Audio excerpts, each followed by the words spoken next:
From the design to the controllers to the games and the interface, this is the Xbox One versus PS4. All right, Sheree, so round one. Let's talk about design. When you take a look at these two consoles and how they're going to look in your living room, what do you think?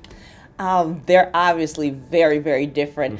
The Xbox One, as you know, it's more imposing. It's bigger, it's clunkier, whereas the PlayStation 4 fits nicely in a bag. It's a lot lighter. So if you had to pick one, which one would win this round? If I had to pick, I would go with the PlayStation 4. It just looks sleeker. It's got a modern slanter look, and you can stand it up with the optional vertical stand, whereas the Xbox One basically has to stay in a horizontal orientation. Both Microsoft and Sony have updated their controllers, but who has done the better job? Well, Microsoft didn't really have to do much tweaking, but they did a little bit. They added a little bling up top here, and the biggest improvement is the D-pad, which is a lot more responsive and easier to use, and the dual analog sticks, which have a slight indentation and some microfiber ribbing. So then, on the contrast, we have the PlayStation 4 controller, which I think wins on innovation alone. You've got this really cool touchpad right here that, depending on the game, you can swipe in or swipe out with certain commands. You also have this light bar that works in conjunction with the PlayStation camera, and depending on the game, it will change colors to give you your status. Okay, so if you had to pick one controller, who wins and why? If I had to pick one controller, I'm going to go with the Microsoft.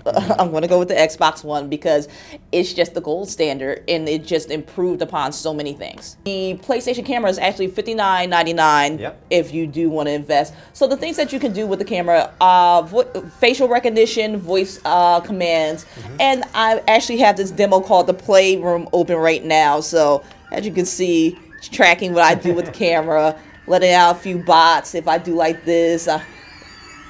So there's going to be games that work with the PlayStation camera? Absolutely. So the Connect 2 is the bigger, better, faster, stronger brother of the original Connect. Right. So instead of a 720p lens, we actually have upgraded to 1080p. There's actually a IR camera in there, so that means that you have a little bit of night vision going on here. So if you walk into the room, Connect sees all and knows all and hears all. There's actually a set of 4 microphones in the Connect. Okay, so if you had to pick one camera, this one seems like an easy call. It's the easy call. It's the Connect 2 all the way. Even with everything that game consoles can do today, especially when it comes to entertainment, it really comes down to the games. Let's talk about what's available today, though. So right now, on Xbox One, you have 9 exclusive titles, including Forza Motorsport 5, Rise, Son of Rome, Dead Rising 3, and on the PS4, you only have 3 titles, Knack, Killzone Shadowfall, and Contrast. Okay. So it's a very night and day type of experience. Like exclusive-wise, Xbox is taking the early lead. In order for Microsoft and Sony to appeal to everyday consumers and not just gamers, they really had to up the ante in terms of the entertainment value. Who has done the better job this time around?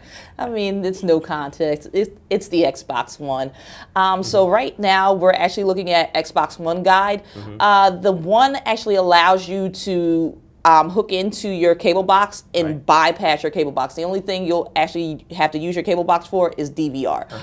Some other cool things about this, you can actually plug in your Netflix and your Hulu Plus as channels, and it'll show you the newest releases on both. That's pretty neat. So I really love that. So those are just 2 among many apps, though. Can you show us some of the other ones? Absolutely. So as you can see here, there are a ton of apps. There's Fox Now, there's Machinima, there's Twitch, there's ESPN, there's Crackle, there's the CW if you want to catch up on your vampire dramas and superhero thingies.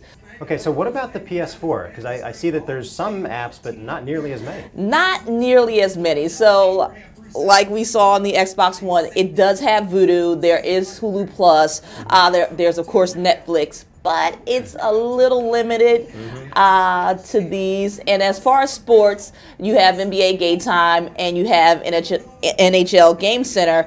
I mean, Xbox has the better sport. All right, Sheree, we're down to the wire here. Between these two consoles, let's talk about value. The PS4 goes for $399, the Xbox One $499. So on paper, the PS4 seems like the better value. But if you had to buy a console, which one would it be and why? Well, I'm going to get both. Of course. But if I had to choose just one right now, I would have gone with the Xbox One. It just has the more robust game title library right now. It has more robust video editing suite and the TV integration. You can't beat it with a bat.